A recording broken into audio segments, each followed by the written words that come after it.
A gente está lendo o Evangelho de Marcos, juntos aqui todo domingo, trecho após trecho, com a expectativa de que Deus fale com a gente, de que Ele nos abençoe de alguma forma a partir dessa leitura. E o trecho que a gente vai ler hoje, vocês podem acompanhar ali, ou se tiver uma Bíblia aí, você também pode fazer a leitura na sua Bíblia. A versão que eu utilizo aqui na Viva é a NVT, Nova Versão Transformadora. Se você quiser acompanhar exatamente na mesma versão, é NVT, tá bom? Bom, deixa eu lembrar algumas coisas. O Evangelho de Marcos, ele é provavelmente o primeiro evangelho a ser escrito. Ele é o menorzinho, ele é o primeiro evangelho a retratar a vida de Jesus. E na semana passada, nós conversamos sobre uma passagem muito rica, muito bonita, que é quando Jesus se encontra com um rapaz que nós chamamos de endemoniado de Gadara. Ele ficava preso em corrente, em prisão, e muitos espíritos dominavam aquele rapaz e deixavam ele numa situação muito ruim. Então Jesus sai desse lugar, sai dessa cidade chamada de Gadara, ou de Genezaré, que existe até hoje, não era uma cidade judaica, e ele vai então voltar para o outro lado, para a região judaica, ali do que nós chamamos hoje de Oriente Médio.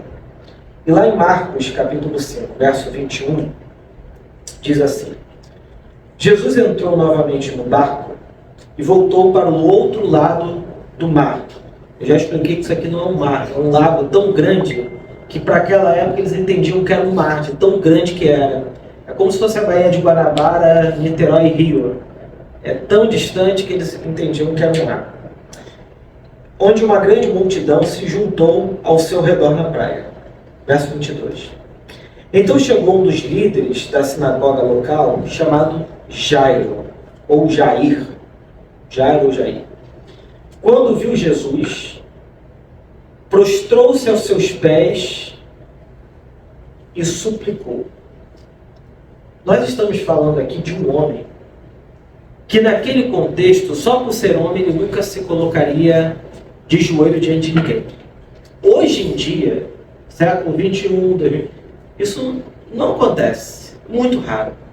Mas naquele tempo era mais difícil ainda disso acontecer, porque um líder de uma sinagoga, um líder judaico, como até hoje, eram pessoas muito respeitadas, eram pessoas de um respeito enorme social, todo mundo conhecia aquelas pessoas, porque a sinagoga, diferente dos nossos dias, não era um lugar neutro, era a casa de alguém. A palavra sinagoga se chama casa de oração, né? Então, a sinagoga era a casa de uma pessoa. E Jairo era o líder de uma sinagoga, provavelmente um ancião, porque para se tornar líder de uma sinagoga devia-se ter mais de 40 anos, que naquela época já era considerado um ancião, né? Uma pessoa anciã, começava aos 40 anos. Então, Jairo, ele viu Jesus e provavelmente ele já conhecia as histórias a respeito de Jesus. Ele vai diante de Jesus e se ajoelha e suplicando repetidas vezes. O que ele suplicava? Minha filha está morrendo.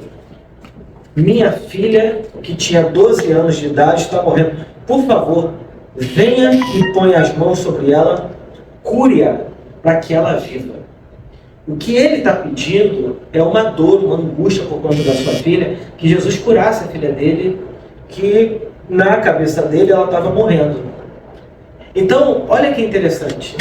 Jesus está saindo de Genezaré, de barco, e chegando em Cafarnaum. Ele chega na beira da praia e esse camarada está esperando ele na beira da praia.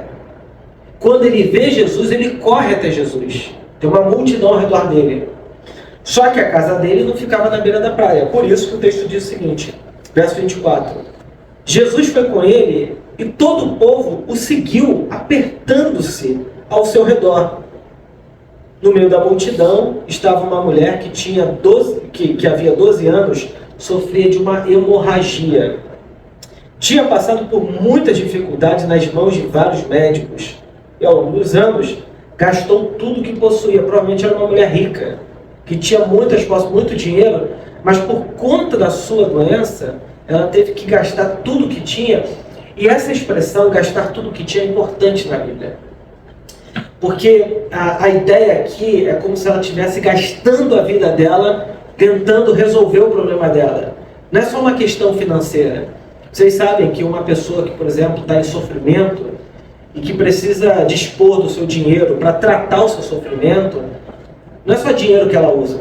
É tempo, é o seu emocional, é o seu cansaço, é ficar procurando de médico em médico para tentar tratar aquilo que está ruim. Então essa mulher está dispondo de tudo que ela era, de tudo que ela tinha para tratar o seu sofrimento.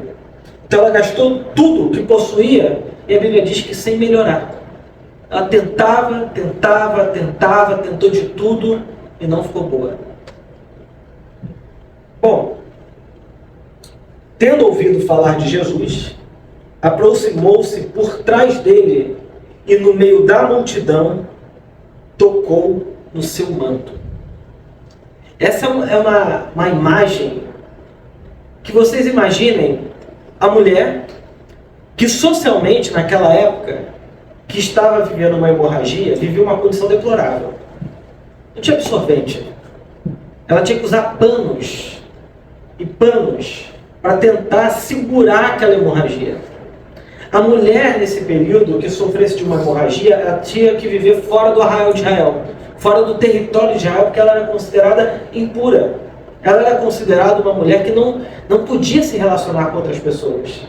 Isso é muito dramático. Você imagina uma mulher viver uma situação sem conseguir, provavelmente, ter relações amorosas, sem ter amigos, sem ter ninguém. Ela devia ter muito dinheiro, mas não conseguia criar vínculos, relacionamentos com outras pessoas por conta da sua condição.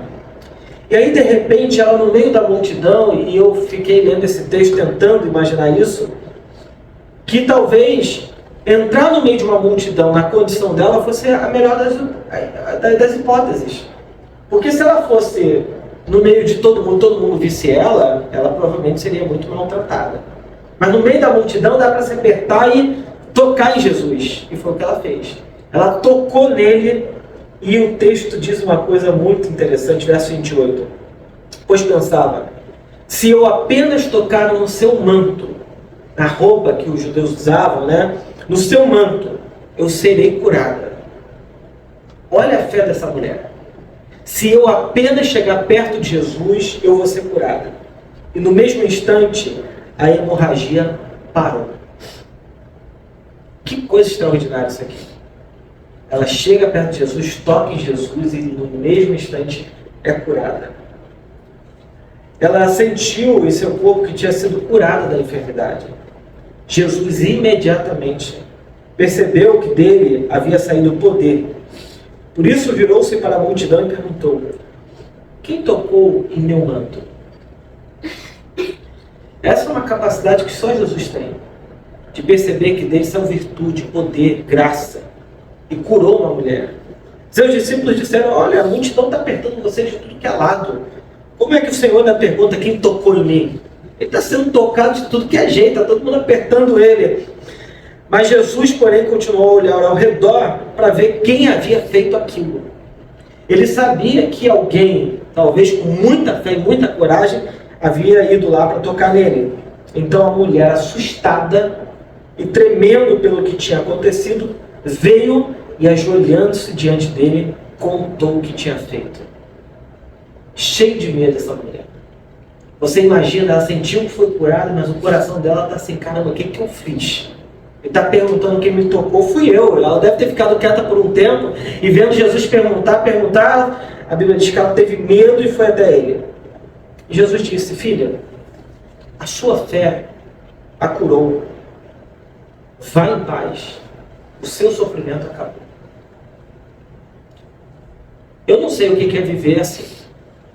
Eu não sei o que é viver uma vida sofrendo de hemorragia, sendo excluída socialmente, tendo uma série de dificuldades de relacionamento. De repente, a partir desse momento, eu ouço Jesus dizendo, vai em paz. Acabou. Essa mulher agora tinha a possibilidade de viver como ela nunca viveu. Construir relacionamentos, família, amigos. Ela nunca teve essa possibilidade. E agora, por causa de Jesus, ela tem.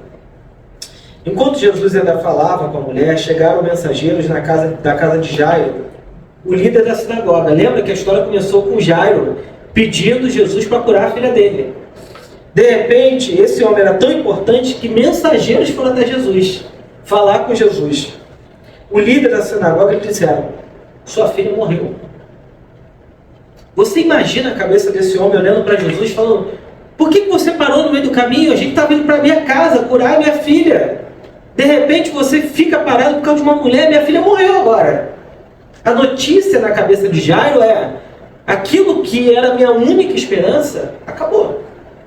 Esses homens chegaram com uma notícia trágica. Ele curou uma mulher, mas deixou minha filha morrer. E aí, os mensageiros perguntaram: para que continuar incomodando o mestre? Está morta. Para que você vai até Jesus? Acabou. Jesus, porém, ouviu essas palavras e disse a Jairo: não tenha medo. Não tenha medo. Apenas creia. Não tenha medo, apenas creia. É muitas das vezes o que Deus diz para a gente. Tem situações que são de uma desesperança mais absoluta, assim, e que a gente pode ser levado a considerar as coisas que os mensageiros disseram. Acabou. Chegou ao fim. E Jesus fala: não tenha medo. Como eu disse há algumas semanas atrás, o medo é o grande opositor da nossa fé. Não é a dúvida. Deus não tem problema com dúvida, mas o medo paralisa a gente. Não tenha medo, apenas creia. Então Jesus deteve a multidão e não deixou que ninguém o acompanhasse. Olha o que está acontecendo agora. Jesus provavelmente deve ter dito para os discípulos e para a multidão: não quero ninguém mais me seguindo. Acabou. Parou esse negócio de ficar me apertando, me encostando. Para todo mundo aí. Exceto Pedro, Tiago e João. Quando chegaram à casa do líder da sinagoga, Jesus viu um grande tumulto, com muito choro e lamentação. Então, entrou e perguntou, como se não soubesse o que estava acontecendo: por que todo esse tumulto e choro? E aí, obviamente, responderam: a criança, Jesus falou, a criança não morreu, está apenas dormindo. Sabe o que a multidão faz? A multidão riu de Jesus. É interessante como que a multidão é confusa. A multidão às vezes fica feliz de ver milagres, mas em outros momentos ela não acredita em Jesus. A multidão é indecisa, confusa. Em um momento ela diz: me cura. Em outro momento ela não acredita que Jesus tem poder para nada. E aí a multidão riu de Jesus. Ele, porém, fez todos saírem e levou o pai e a mãe da menina e os 3 discípulos para o quarto onde ela estava sentada. Jesus segurou-a pela mão e disse: Talita cumi. Menina, levante-se. A menina, que tinha 12 anos, levantou-se imediatamente e, como uma boa adolescente, começou a andar. 12 anos, começou a andar pelo quarto, pela casa. E é interessante que todos agora, que estavam dizendo: você está doido? A Bíblia diz: todos ficaram admirados. Jesus deu ordens claras para que não contassem a ninguém o que havia acontecido. E depois mandou que desse alguma coisa para a menina comer. Bom, essa é uma daquelas passagens que fala muito sobre a índole de Jesus, sobre o poder de Jesus, sobre o caráter de Jesus. Deus não é indiferente ao nosso sofrimento.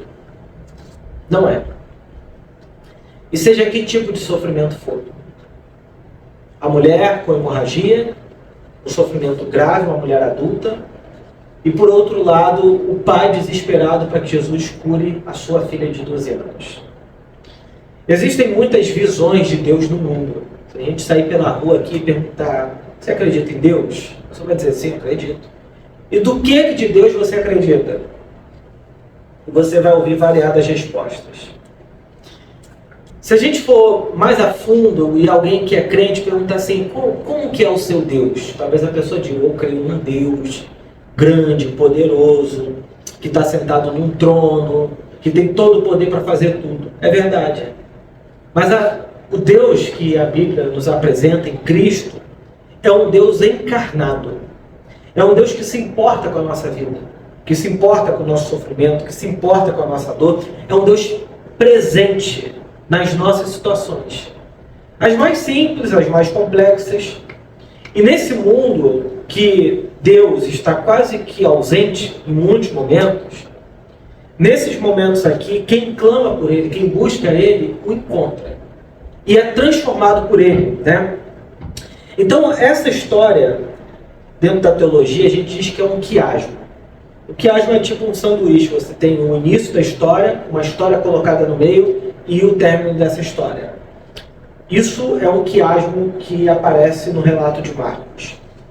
Nessa história, a gente pode pensar aqui que Jesus está gastando tempo com a pessoa errada, no caso, a mulher que aparece no meio do caminho, que não tinha nada a ver com a história.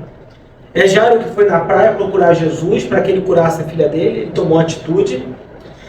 Mas o ponto é que Jesus ele tem tempo e energia e capacidade de cuidar de todos nós ao mesmo tempo, com o mesmo cuidado e com a mesma atenção. E sem deixar com que nenhum de nós fique desamparado por Ele. O que eu quero dizer é que o nosso Deus não é um Deus indiferente, não é um Deus distante, mas Ele é o Deus por nós, em nós e através de nós. O Deus que nós cremos, Ele se relaciona com a gente. Ele não está distante. Ele conhece a nossa vida, conhece a nossa dor e conhece o nosso sofrimento. Nessa história tem muitos paralelos. Nós temos duas pessoas sofrendo, são duas mulheres. Nós temos pessoas precisando de um milagre, e realmente de um milagre extraordinário. Nós temos duas pessoas que se prostram diante de Jesus, a mulher do fluxo de sangue e o Jairo. Nós temos aqui duas pessoas com uma fé extraordinária e nós temos duas pessoas que saem transformadas dessa história. Esse texto nos fala sobre uma relação de fé com Jesus, uma relação de confiança nele. Fé é confiar. Só que não é uma fé passiva. O que é uma fé passiva? Quer dizer, eu acredito em Deus. Uma fé passiva. Uma fé ativa é uma fé que me move a alguma coisa. Me faz ir em direção a alguma coisa. Então o texto está dizendo que essas pessoas tiveram uma fé prática, ativa. Elas foram atrás de Jesus esperando serem curadas por Ele. Isso me chama a atenção para três coisas que eu quero falar com vocês aqui. A primeira delas é que se você quiser conhecer a Jesus, se você quiser ter uma experiência com Deus, você precisa confiar somente nele. Essa é a primeira coisa. Nos versos 22 e 27, o texto diz que Jairo e essa mulher do fluxo de sangue se prostraram diante dele. Não basta acreditar em Jesus aqui. Fala assim, cara, eu acredito em Jesus. Eu até faço alguma coisa para ele. Não. O que é importante mesmo é se a gente coloca Jesus como centro da nossa vida. Como o único alicerce que o nosso coração está. Por isso que não há outros mediadores entre Deus e os homens. Não há santos, não há homens, não há mulheres, não há ninguém que seja comparável a Jesus Cristo. Uma pergunta: qual foi a última vez que você realmente dobrou o seu coração diante de Jesus? Se ajoelhou diante dele como um ato completo de rendição a Ele? Colocar Jesus como singular é não colocar qualquer outra coisa como a fonte da nossa segurança, como a fonte do nosso coração. Não dá. Tem que ser Jesus e só Jesus. Jesus não abre espaço para outros. A gente fala que Deus não tem nem rivais e nem iguais. Deus não tem rivais porque Ele não está competindo com outras divindades no mundo. Tem evangélico que tem essa noia, né, cristão, que fala assim, não, a gente tem que tomar cuidado porque tem deuses, tem santos, tem isso, aquilo. Não, Deus não tem iguais. Ele é único, Ele é singular. No Antigo Testamento, quando Deus vai falar dos ídolos, Ele fala o seguinte: o ídolo é feito de pau e pedra. O ídolo nada é, o ídolo é vazio, ele é oco. Por isso que ele tem boca e não fala, ouvido não ouve, olho não vê, porque no final das contas é só pau e pedra. Ele não pode te oferecer nada de verdade. O ídolo é vazio. Por isso que quando a gente fala que Deus não tem iguais e nem rivais, significa que para nós que cremos em Cristo, Deus ele é único, ele é singular. Ele não tem rivais, mas ele não tem iguais. Ele é totalmente outro, ele é distinto de tudo e de todos, inclusive da minha opinião sobre ele. Para que Deus seja Deus, ele precisa ser distinto de tudo e de todos. Então, essas pessoas aqui, elas só podem se dobrar diante de Jesus quando, no final das contas, elas precisam reconhecer e reconhecem que se não for Cristo, elas não têm saída para a vida delas. Elas não têm outra solução. Sabe qual é o problema? Quando o nosso coração se desespera, a gente fica tentando catar saída em vários lugares. Mas se o nosso coração não estiver firmado somente em Cristo, a gente se perde. A gente se perde de várias maneiras. A gente se perde com a opinião dos outros sobre nós. A gente se perde achando, quando a nossa vida financeira pode mudar e muda, a gente fica desesperado com aquilo. A gente se perde de várias formas. Mas se o nosso coração está firmado somente em Cristo, Ele garante a nossa vida, Ele garante a nossa existência. Então essas pessoas aqui, elas nos ensinam uma coisa: nós precisamos confiar somente em Jesus. E ponto final. Agora, uma segunda coisa importante é que todo milagre é acompanhado de responsabilidades. Se alguém fosse contar essa história no nosso mundo de hoje, ia dizer o seguinte: cara, Jesus curou uma menina e essa menina saiu e ficou um mês sem comer nada, sem fazer nada. O milagre de Jesus é ordinário. Ele pega na mão dela, provavelmente ela não estava morta, Jesus fala que ela não estava morta, levanta ela e diz: Talita, levante, né? Menina, levante, Talita cume, levanta, menina. Ela levanta, começa a andar, e Jesus fala uma coisa que passa desapercebida: vocês têm que dar comida para ela. Você imagina o contraste entre um milagre e uma coisa tão banal, tão trivial quanto dar comida para uma menina que está com fome? Isso nos ensina muita coisa. O milagre que Jesus opera na nossa vida sempre nos implica. Ele nos coloca como responsáveis da nossa história. Sabe qual é o grande dilema do Brasil? É que existem templos lotados de gente pedindo milagre para curar de doença, mas a pessoa não se coloca para tratar a si mesma. Então a pessoa ora a Jesus e fala: Senhor, me tira da diabetes, mas não para de comer doce. A pessoa ora: Senhor, me livra da minha glicose alta, mas ela não se cuida. Então todo milagre, e a gente acredita em milagre, é acompanhado de alguma maneira da nossa responsabilidade. Não adianta a gente pedir para Deus um grande milagre se a gente não estiver disposto a viver à altura daquilo. Então Jesus levanta a menina e fala o seguinte: dá comida para essa menina. Talvez ela está com fome aí, ela está passando mal, está desmaiada aí porque não come.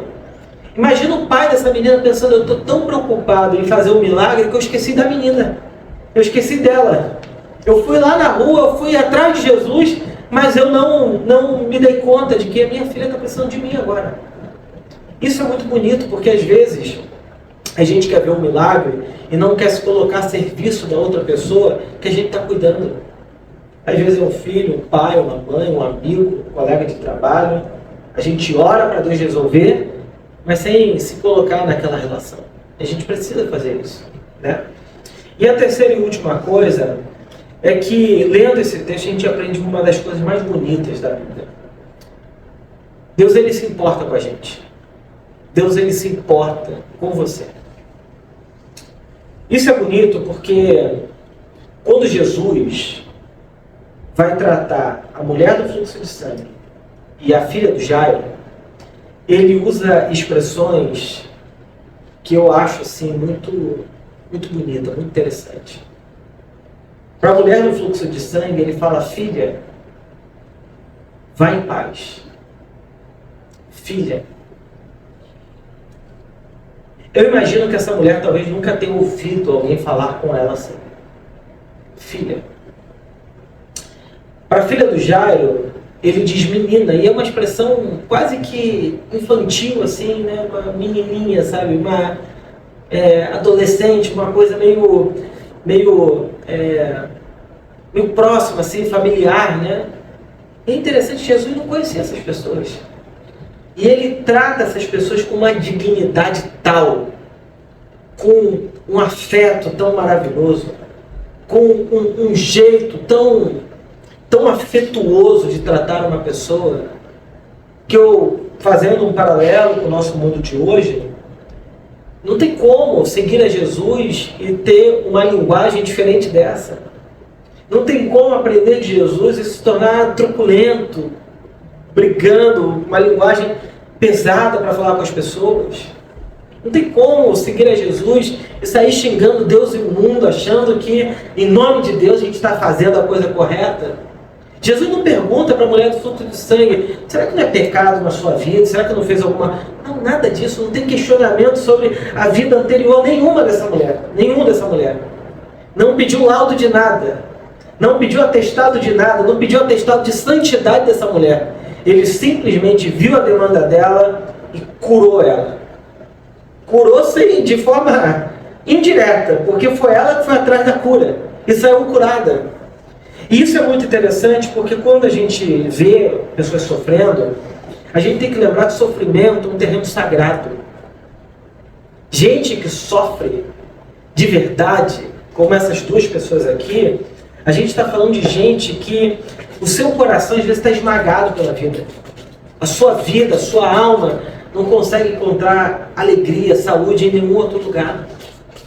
Eu não tenho dúvidas de que muitas pessoas podem ter tudo nessa vida, absolutamente tudo, e o seu coração continuar vazio, árido, desértico, porque falta Deus.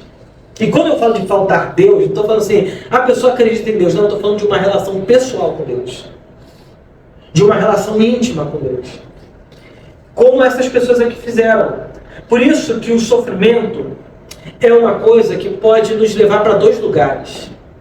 O sofrimento pode nos levar para o desespero total, absoluto.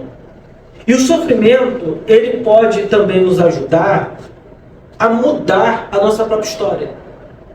A dizer, bom, eu estou em sofrimento. O que me aconteceu é real. A mulher do fluxo de sangue pode dizer, eu sofro com isso.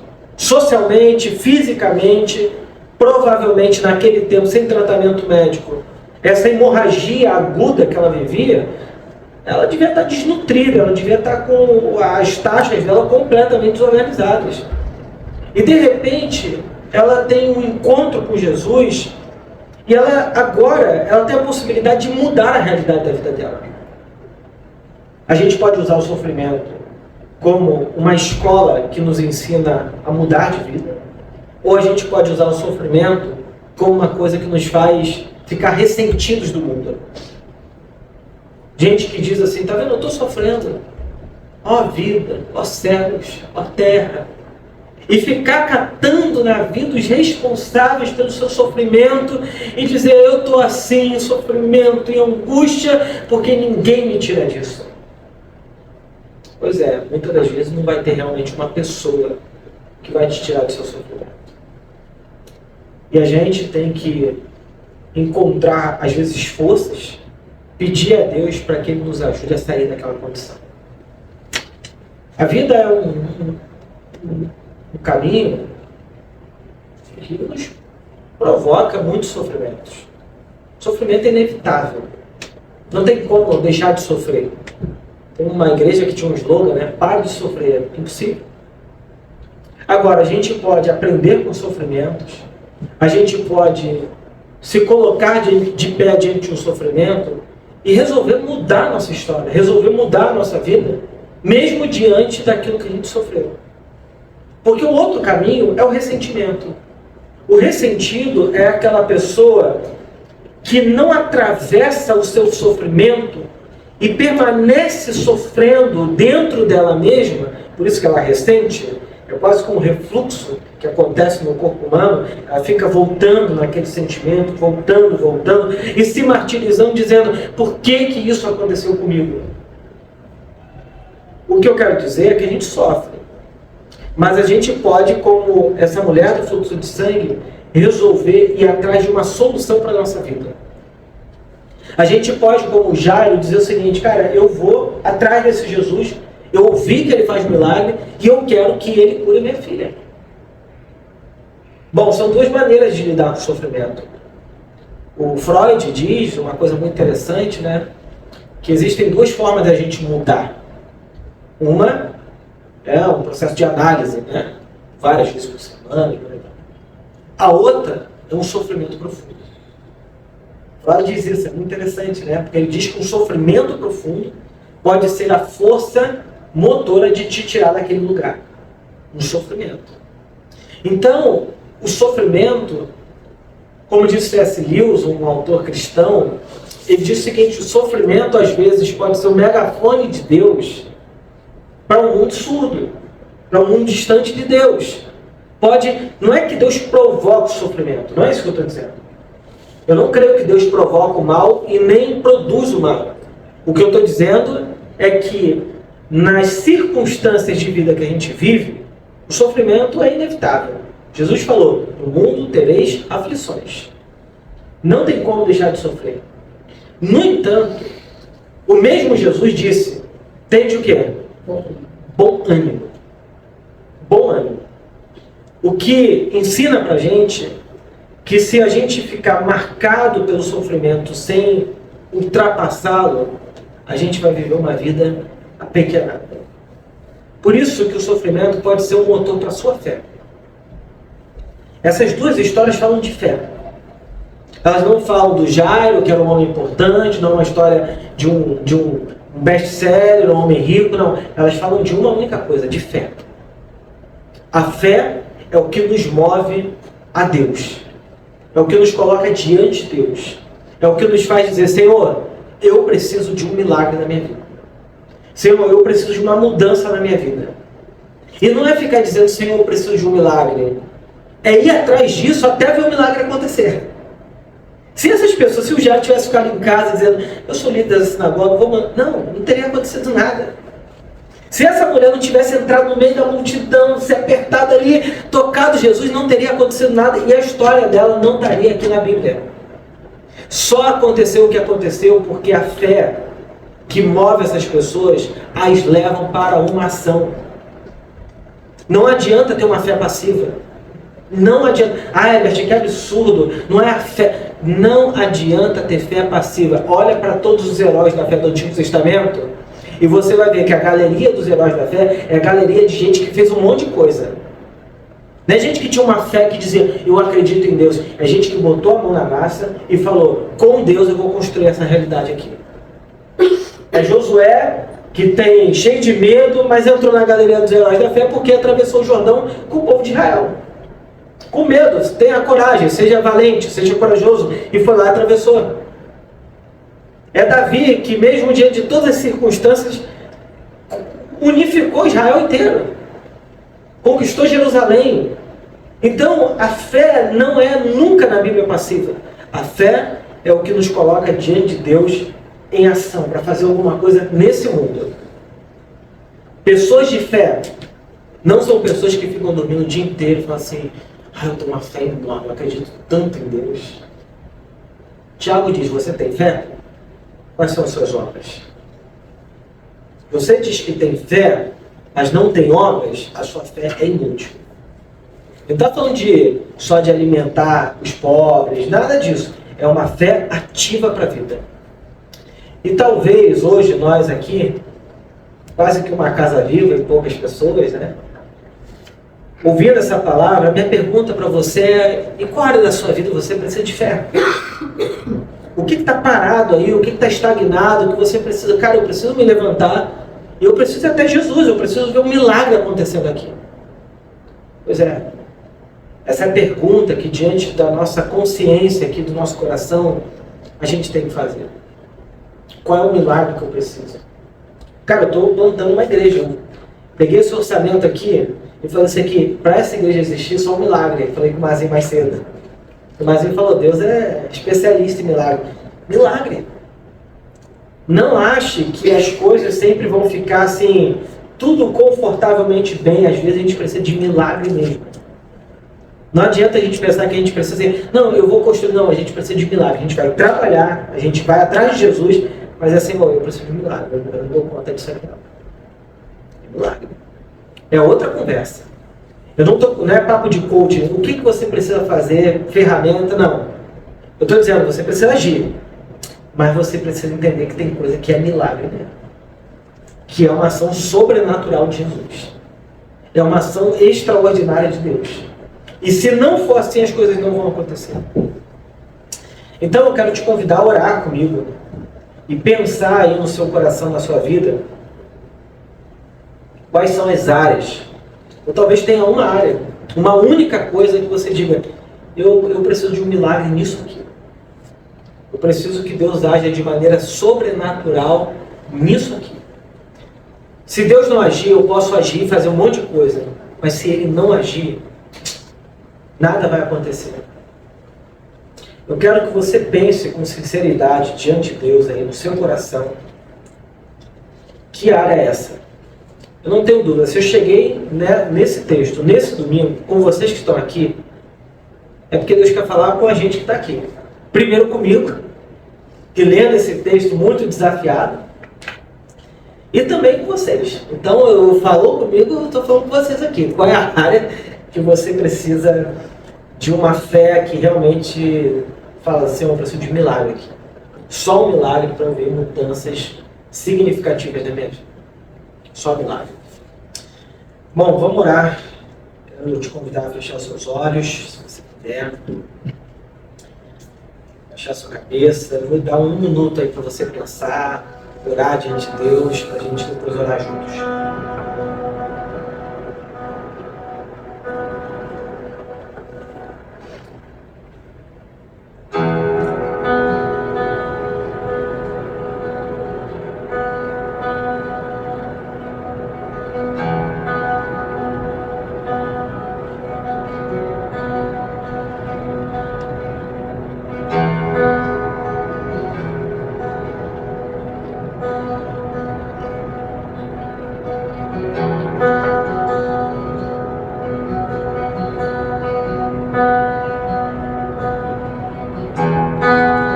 Senhor Jesus, quero orar junto com os irmãos e irmãs aqui nessa noite, Senhor. Todos nós temos áreas em nossas vidas que só um milagre teu, Senhor. Só uma intervenção sobrenatural, só uma intervenção de poder do Senhor para mudar algumas coisas. Então, Senhor, eu peço em nome de Jesus que haja,